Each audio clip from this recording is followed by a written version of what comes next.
Laissez-moi vous raconter un petit passage de ma vie. Vers la fin de 2018, mon boulot m'avait forcé à prendre des vacances parce que je n'en avais quasi pas posé de l'année, ce qui me faisait une petite dizaine de jours imprévus à combler.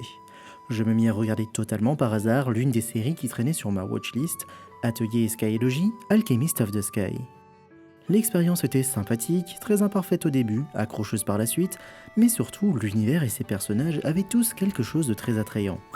À la fin du visionnage, je me suis souvenu qu'un de mes bons potes du net était un bon client de la série de jeux vidéo, et je lui ai donc demandé conseil par où commencer.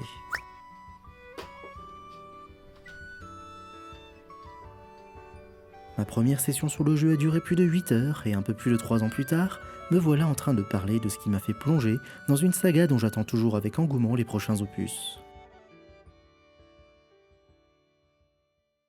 Bonjour et bienvenue dans une nouvelle chronique de Kuro et Philly. Aujourd'hui j'ai besoin de vous parler de la trilogie Atelier Mysterious, et avant de commencer il faut poser quelques bases sur la saga Atelier. Mais comme j'ai déjà fait une vidéo peut-être un peu trop exhaustive sur le sujet global, je vais me permettre de simplement vous repasser l'introduction vu qu'elle existe déjà. La saga de jeux vidéo Atelier a été créée par Gust en 1997 sur PlayStation avec son premier titre Atelier Marie, et pour être totalement honnête avec vous, mes connaissances sur la saga commencent véritablement à partir de son 11e jeu Atelier Rorona de 2009, et la série continue toujours avec son 20e jeu principal Atelier Ryza sorti en novembre 2019 sur PS4 et Nintendo Switch. Je le répète, mais il s'agit d'un jeu de rôle avec ses combats classiques, mais surtout un jeu d'alchimie où tu passes ton temps à sortir, chercher ou acheter des ingrédients, puis tu passes l'autre grosse partie de ton temps dans ton atelier où tu crées des objets dans ton chaudron. Bien sûr, je vous invite à voir ou peut-être revoir la vidéo complète, mais ici je souhaite surtout me concentrer sur la trilogie Mysterious, qui est assez spéciale pour moi, car c'est ce qui m'a fait plonger dans cet univers qui a 25 ans aujourd'hui. Et le premier ô combien important de ce trio est Atelier Sophie, The Alchemist and the Mysterious Book.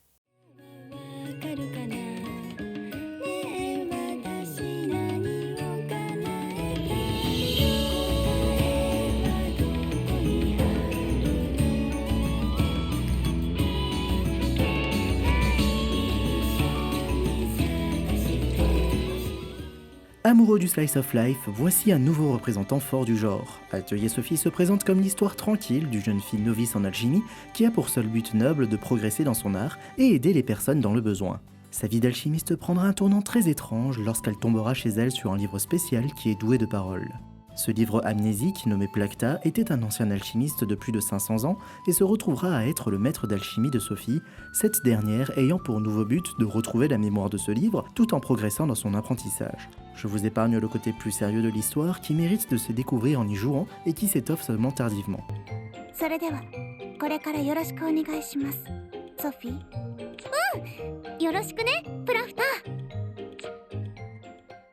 À la grande question globale, par quel atelier ça serait intéressant de commencer la saga, au-delà de mon expérience personnelle qui fait que j'ai commencé comme par hasard par celui-là, je pense sincèrement qu'Atelier Sophie est vraiment une excellente porte d'entrée à cette grande famille, car on se prend très facilement et très rapidement au jeu. Pas de limite de temps, donc pas de stress potentiel, une liberté de faire ce que l'on souhaite entre avancer l'histoire ou juste profiter du gameplay simple. Et la première surprise agréable que j'ai notée, c'est justement comment ces deux aspects du jeu sont très habilement liés, et ça commence avec ses personnages secondaires. Sophie étant une jeune fille simple et fragile, il est normal pour elle de sortir accompagnée pour ses expéditions hors de la ville à la recherche de divers ingrédients. Elle sera directement accompagnée par ses deux amis d'enfance, Monica et Oscar, mais se retrouvera entourée d'une bonne brochette de gens divers et variés. Tous sont globalement très sympathiques et serviront à des moments clés du scénario pour contribuer à la quête principale de Sophie. La plupart auront aussi le double jeu d'être marchands pour de l'équipement ou de l'aide à l'alchimie, ce qui augmente leur capital sympathie. Mais surtout, les interactions entre chacun d'entre eux sont plutôt nombreuses, et bien qu'ils se déclenchent selon certaines conditions visibles ou invisibles, tout est vraiment bien ficelé pour qu'on ne s'ennuie jamais quand on peut se déplacer. Et toutes ces nombreuses scènes nous donnent déjà le plaisir de voir des dialogues entre tous, et en plus de ça, j'ai toujours ressenti ça comme des signes que j'avançais à une bonne allure constante dans le jeu. Et pour parler rapidement du gameplay, l'alchimie est présentée en un système de puzzle comme on peut en voir des dizaines sur jeux mobiles, mais il l'utilise de manière plutôt ingénieuse. Il peut devenir très vite addictif, tellement que trouver la bonne formule pour créer le meilleur objet devient un casse-tête ardu.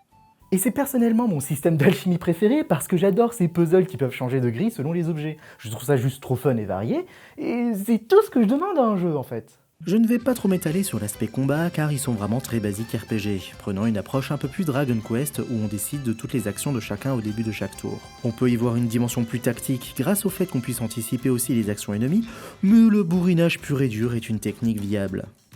Je pourrais globalement critiquer tout l'aspect extérieur qui respecte pourtant l'aspect des anciens épisodes, mais on y trouve tout de même un petit manque d'intérêt hors nécessité de combat et de recherche d'ingrédients. Il y a beaucoup d'endroits différents assez petits, mais en même temps trop peu de scènes faisant des focus sur un point d'intérêt en particulier. Pour vous dire, à un moment clé de l'histoire vers la fin, je me suis dit « Attends, c'était là ?» tout en oubliant l'intérêt de la zone une fois sortie parce qu'il s'agissait juste d'une grotte quelconque.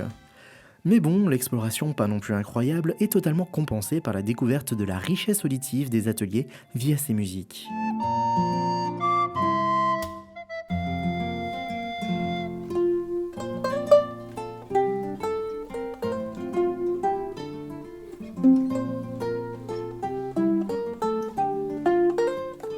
Atelier Sophie m'a presque donné l'impression de jouer à une série animée en 3D où on veut continuer indéfiniment à parler à tout le monde, entrecoupé de la bonne découverte de l'alchimie des ateliers. Et à l'époque où je l'avais terminé la première fois, je n'avais pas eu la chance de faire le DLC qui ajoute un petit bout de scénario vraiment très sympathique à la fin de l'histoire principale et lie directement au second jeu de cette trilogie que j'ai dévoré, Atelier Firis and the Mysterious Journey.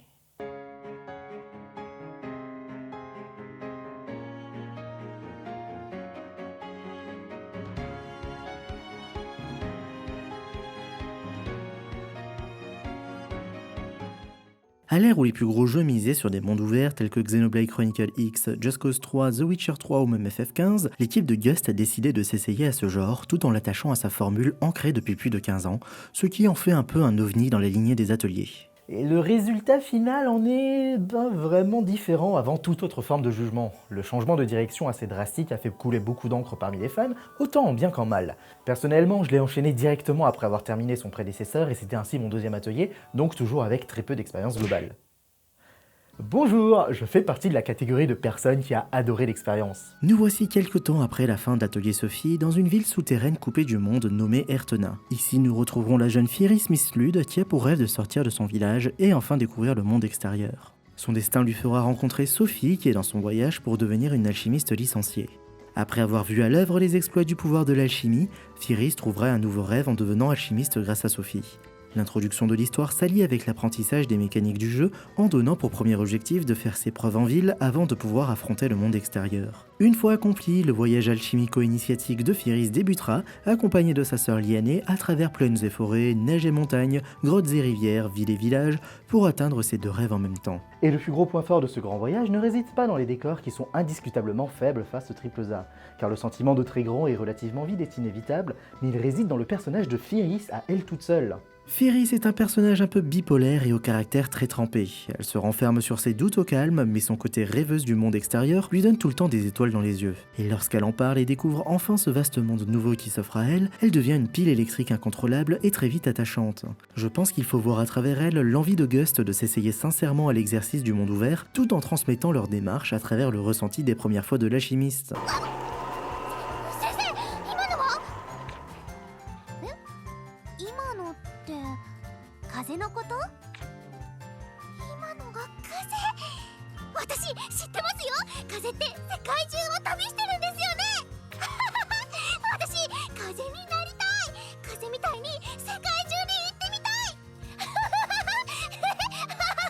On aura beau reprocher les grands espaces vides qui au passage contrastent volontairement totalement avec les anciens épisodes, l'essence du gameplay d'Atelier est là. Ce qui fait vivre les différentes zones ne sont pas juste les monstres et les PNJ, mais les collectibles nécessaires au gameplay et surtout les feux de camp qui permettent d'y poser l'endroit le plus important du jeu, l'atelier.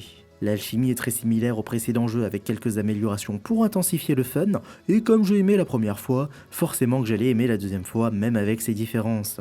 La progression du jeu se fait aussi assez naturellement, ajoutant plein d'objectifs secondaires même non voulus. Il suffit juste de faire un peu tout et n'importe quoi, le début du jeu nous récompense souvent pour toutes les actions différentes qu'on fait, et ça fait juste du bien quand il ne nous prend pas toujours par la main pour avancer.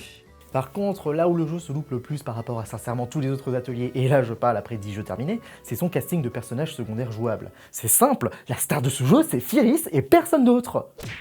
Bon ok, un peu Sophie parce qu'elle était là un peu avant aussi, hein. L'un des sous-objectifs de Firis est d'aller chercher 3 lettres de recommandation via des alchimistes licenciés pour pouvoir passer l'examen. J'ai beaucoup aimé ce côté où l'alchimie est beaucoup plus répandue que juste par les alchimistes sur le titre des jeux et leurs maîtres. Ils sont tous différents mais ne sont pas surpris à la première synthèse qu'ils voient comme le serait le reste du monde. Ils prennent tous à cœur leur métier et expliquent autant aux joueurs qu'à Firis les bénéfices et les dangers de ce pouvoir. Et ça fait donc plaisir à voir Firis progresser dans son apprentissage avec ses rencontres importantes et indispensables dans son voyage. Bien au contraire des figurants qui feront office de compagnons de combat. Bon, pour être honnête, il y a Oscar qui bénéficie du capital sympathie parce qu'il était dans le jeu d'avant, et Ilmeria, une autre alchimiste qui devient un pote avec Firis parce qu'elle va aussi passer l'examen. Mais le reste, c'est une putain de touffe de cheveux dans la soupe. C'est sans doute en partie à cause de la mise en place du monde ouvert que c'était difficile, voire impossible de réussir à intégrer tout le casting de manière fluide et intéressante. On croise ces gens sur le chemin et on donne un prétexte un peu aléatoire et pas ouf pour rejoindre l'équipe. Et comme cette fois il y a plusieurs villes et villages dans le jeu, tu peux pas justifier le fait que tout le monde soit tout le temps dans la même ville quand Firis décide d'y faire un tour pour changer ses compagnons de voyage.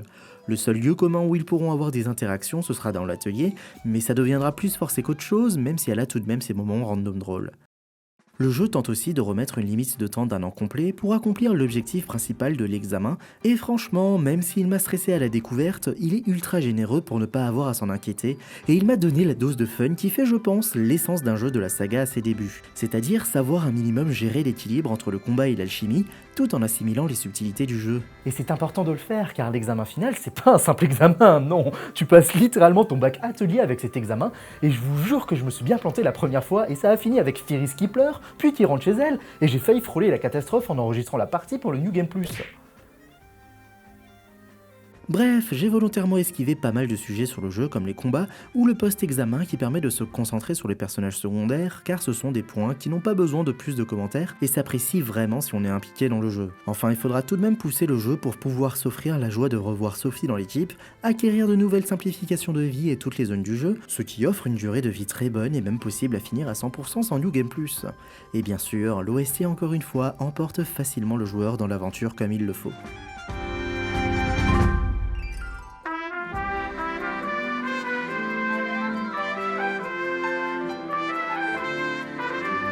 Atelier Firis est une prise de risque audacieuse qui prend le pari de s'éloigner de ce qu'il avait l'habitude de faire. Ça marche sur certains points, ça se rate complètement sur d'autres, mais pourtant je l'apprécie réellement. Notamment porté par son protagoniste qui, comme à l'image de son jeu, découvre la dimension des mondes ouverts avec excitation. Et je me suis laissé transporter par son rêve de découvrir ce monde grâce à son énergie en acceptant les défauts qui font partie de sa singularité. Bon ok, j'adore juste ce jeu en fait. Malheureusement ou pas pour Gust, le monde ouvert n'était qu'un coup d'essai et le prochain jeu se voudra un peu plus sophiesque avec Atelier Lydie et Suel and the Mysterious Paintings.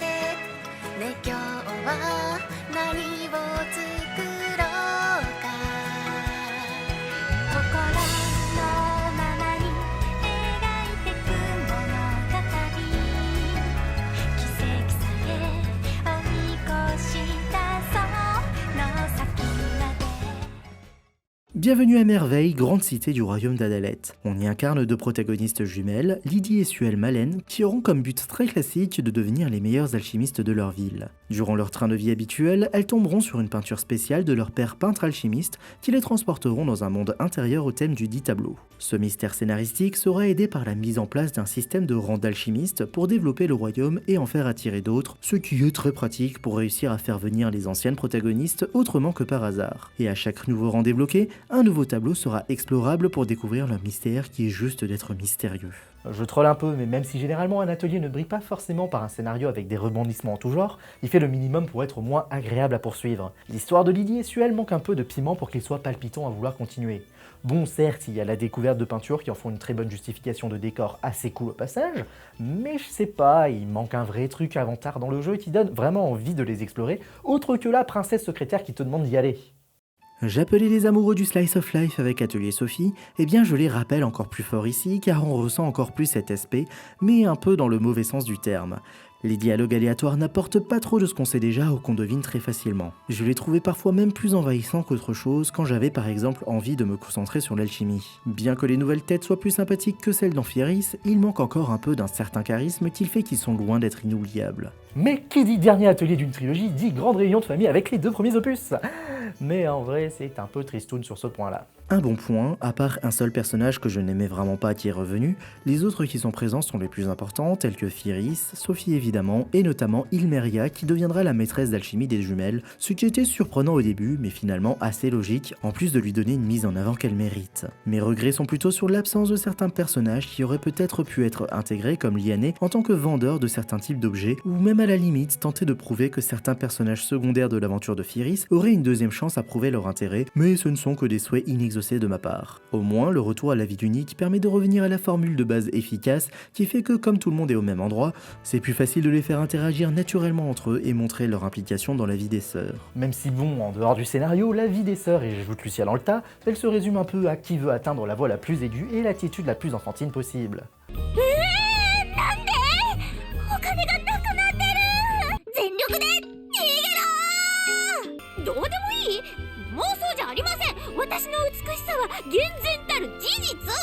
Ouais, c'est dans ce genre de cas où j'assume pas trop d'être un weebotaku, hein. Mais Gust ne déçoit pas sur ses points forts et continue à les consolider en proposant toujours de nouvelles mécaniques au jeu sur à peu près tous les points, et même si c'est trop long à expliquer, ils sont vraiment très intéressants pour l'alchimie et très dynamiques pour les combats, ce qui en fait les yeux fermés un très bon atelier pour son gameplay pur. Et ce, même s'il manque quelques finitions par-ci par-là qui ne nuisent pas à l'expérience globale, mais donnent des situations un peu what the fuck comme ce passage qui m'est arrivé en live au début du jeu.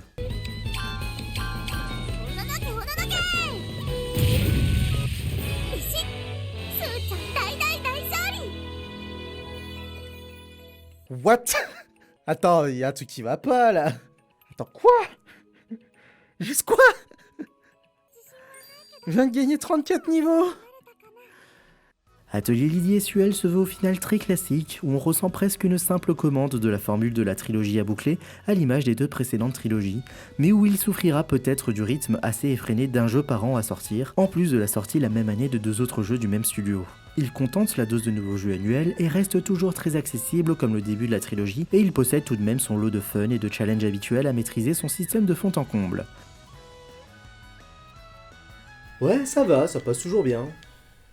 Pour conclure, je trouve que cette trilogie Atelier Mysterious est une étape importante dans l'histoire de Gust. Atelier Sophie fait suite à une trilogie Dusk extrêmement appréciée, même si Atelier Shally préparait déjà un peu le terrain sur certains points, notamment la disparition de la limite de temps. L'objectif était clair, trouver d'autres joueurs en mettant en place une atmosphère très calme et très chaleureuse en général. Le gameplay se renouvelle surtout sur l'alchimie la première fois si on arrive des anciens titres, et elle offre aux néophytes un cœur de mini-jeu très plaisant au potentiel addictif. Je sais que c'est de base pour une cible très niche, à savoir les fanatiques de culture populaire japonaise dans mon genre, mais pourtant ils ont une profondeur de gameplay insoupçonnée qui mérite de l'attention. Atelier Sophie est une, voire presque la meilleure introduction à l'atelier classique avant même Ryza qui modernise la formule. Atelier Firis est une œuvre à part entière de toute la série qui a le danger d'être vraiment le cul entre deux chaises niveau appréciation, mais personnellement j'étège la chaise des gens qui n'aiment pas, et Lydie et Suel reste appréciable, même si je recommande tout de même de faire les 2 autres pour l'apprécier pleinement, parce que la famille c'est important. Bref, c'est la fin de cette chronique sur Atelier Mysterious et ses 3 jeux, on espère qu'elle vous aura quoi? La nouvelle. Quelle nouvelle? Ah, le prochain jeu? Non, je suis un peu à la ramasse surtout en ce moment, rien que niveau vidéo. Du coup, c'est quoi? Isekaiって冗談だよね。Non. これはブラスター。世界がブワーって変わるって。今までで一番異世界っぽいかも。この世界でしか見られない素材も多くありますので。What the... こっちに来る前に Allô? Mec, t'es pas prêt. 守ってね。私たちが出会うことになる遠い遠い未来を。ソフィーのアトリエ2不思議な夢の錬金術師。 Non.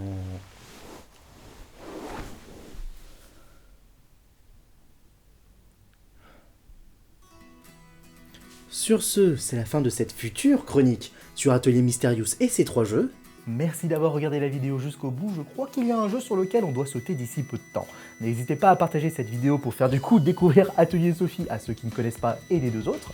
Et sur ce, Couvrez-moi vous dit bon jeu et à la prochaine vidéo.